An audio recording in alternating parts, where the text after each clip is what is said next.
शाह के मुंह पर बिल फाड़ा, दौड़े मार्शल, संसद के अंदर छीना झपटी, फिर मोदी ने जो किया, भागने लगे विपक्षी सांसद। शाह को बचाने के लिए दौड़े मार्शल। शाह के उस बिल में ऐसा क्या है जिससे सीएम और पीएम को भी देना पड़ेगा इस्तीफा।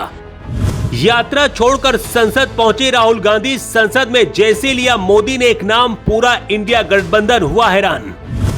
शाह ने जैसे पेश किया बिल, इंडिया गठबंधन के सांसदों में फैल गया डर। राहुल गांधी बिहार से यात्रा छोड़कर पहुंच गए दिल्ली। शाह के इस नए कानून से सीएम और पीएम भी नहीं बच पाएंगे। भारत की जिस संसद से देश के लिए कानून बनते हैं, उसी संसद की तस्वीर है जहां देश के गृह मंत्री के मुंह पर इंडिया गठबंधन के सांसद बिल फाड़कर फेंक रहे हैं।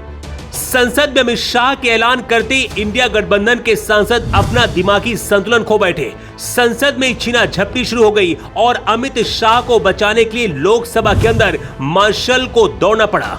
लेकिन उस बिल में ऐसा क्या है जिसे अमित शाह लाना चाहते हैं और विपक्ष उस बिल को रोकना चाहता है। अमित शाह देश में जो नया कानून लेकर आ रहे हैं, उसके लागू होने के बाद देश का प्रधानमंत्री हो या फिर मुख्यमंत्री, उसे भी अपने पद से इस्तीफा देना पड़ेगा। अब आपके दिमाग में भी ये सवाल होगा कि देश में इस वक्त बीजेपी की सरकार है, देश के ज्यादातर प्रदेशों में भी बीजेपी के मुख्यमंत्री हैं। ऐसे में शाह ये कानून लेकर क्यों आ रहे हैं, इसकी वजह पहले आपको बताते हैं। अभी तक आपने देखा होगा कि मंत्री, विधायक, मुख्यमंत्री जैसे लोग जेल में रहकर अपनी सरकारें चलाते हैं। मतलब देश की जनता जिनसे इंसाफ दिलाने की उम्मीद करती है, वो खुद जेल में बैठकर जनता की भलाई करने का दावा करते हैं। जैसे अरविंद केजरीवाल मुख्यमंत्री रहते हुए दिल्ली की सरकार को जेल में रहकर चला चुके हैं। खालिस्तानी आतंकी अमृतपाल सिंह जेल में है लेकिन सांसद है। लोकसभा में शाह ने जो विधेयक पेश किया है, संविधान के अनुच्छेद 75 और 164 में नए प्रावधान भी शामिल करने का प्रस्ताव रखा है, जिसके मुताबिक अगर पीएम, सीएम या कोई भी मंत्री गंभीर अपराध में गिरफ्तार किया जाता है और 30 दिन तक हिरासत में ही रहता है, तो उसको 31वें दिन अपने पद से हटा दिया जाएगा। गिरफ्तारी के तुरंत बाद ही ये नियम लागू हो जाएंगे। शाह का ये कानून देश को बदलने वाला साबित हो सकता है, क्योंकि अभी बहुत से नेता दागी हैं और अपराधी हैं। कुछ अपने अपराध के बल पर ही नेता बन जाते हैं, लेकिन इस कानून के आने के बाद उनका पद छीन लिया जाएगा, जिसकी वजह से राजनीतिक अपराध कम होगा। लेकिन विपक्ष और इंडिया गठबंधन इसका विरोध कर रहा है, क्योंकि इंडिया गठबंधन की ज्यादातर पार्टियों का आपराधिक रिकॉर्ड रहा है। इसलिए शायद उनको ये डर है कि अगर ये कानून आ गया तो नेतागिरी ही नहीं कर पाएंगे। बिहार में लालू यादव की आरजेडी का आपराधिक रिकॉर्ड कैसा था दुनिया जानती है। यूपी में सपा के साथ भी अतीक अहमद और मुख्तार अंसारी जैसे नाम जुड़ते रहे। इसी तरह से बंगाल में ममता बनर्जी की पार्टी टीएमसी और दक्षिण भारत का भी ऐसा ही हाल है।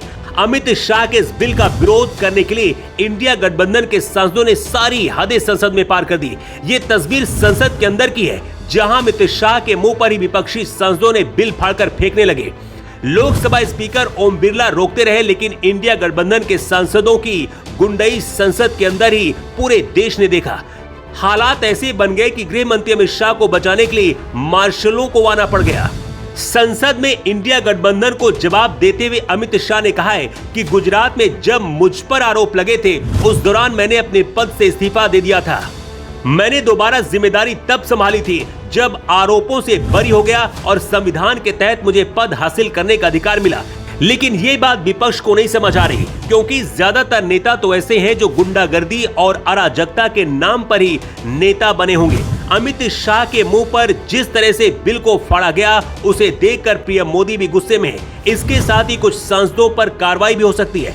इंडिया गठबंधन की नींद उड़ाने के लिए पीएम मोदी ने संसद में देश के अगले उपराष्ट्रपति को उम्मीदवार सीपी राधाकृष्णन का भी नाम लिया और उनके बारे में बताया। लेकिन सीएम और पीएम को जेल जाने के बाद इस्तीफा देने वाला जो कानून लेकर अमित शाह आ रहे हैं, क्या आप उसका समर्थन करते हैं? और इंडिया गठबंधन के सांसदों ने जो किया संसद के अंदर, उसे लेकर आप क्या कहना चाहेंगे? अपनी राय आप जरूर दें। Bureau report.